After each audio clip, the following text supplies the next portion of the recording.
Greetings. We continue today with part 2 of Mimicking the Gospel Suffering of Christ from 1 Peter chapter 3, verses 12 through 16. We pick up today in the 66th Psalm in verse 16, where we find these words, "Come and hear, all ye that fear God, and I will declare what he hath done for my soul. I cried unto him with my mouth, and he was extolled with my tongue. If I regard iniquity in my heart, the Lord will not hear me. But verily God hath heard me. He hath attended unto the voice of my prayer. Blessed be God, which hath not turned away my prayer, nor his mercy from me." I think we should realize that every answered prayer is a gracious act on God's part. The Bible teaches us that no one is truly righteous, and thus no one is, quote, deserving to receive an answer from God. God doesn't owe us.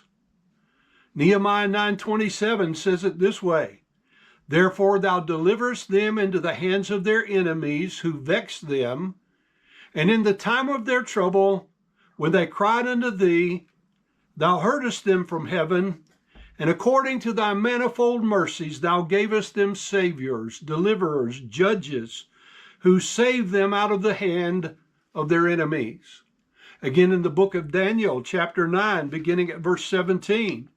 "Now therefore, O God, hear the prayer of thy servant and his supplication, and cause thy face to shine upon thy sanctuary that is desolate for the Lord's sake.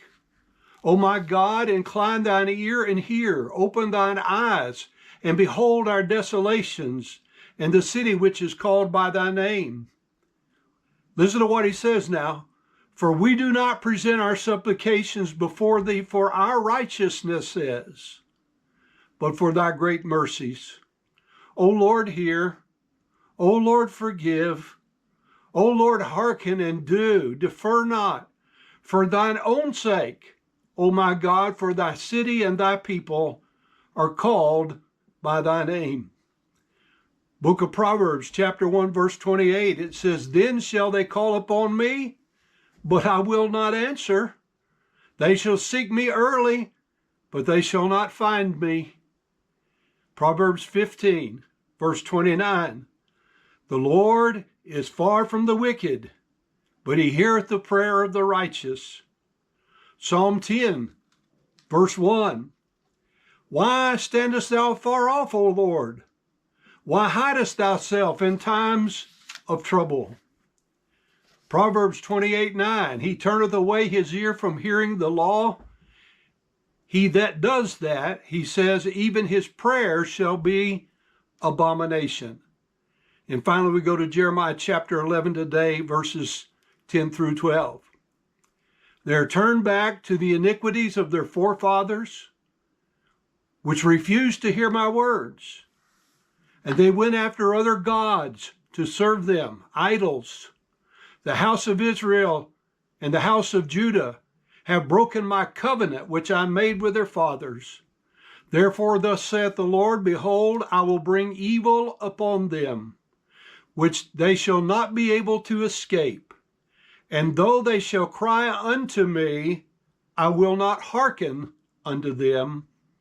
Then shall the cities of Judah and the inhabitants of Jerusalem go and cry unto the gods unto whom they offer incense, but they shall not save them at all in the time of their trouble."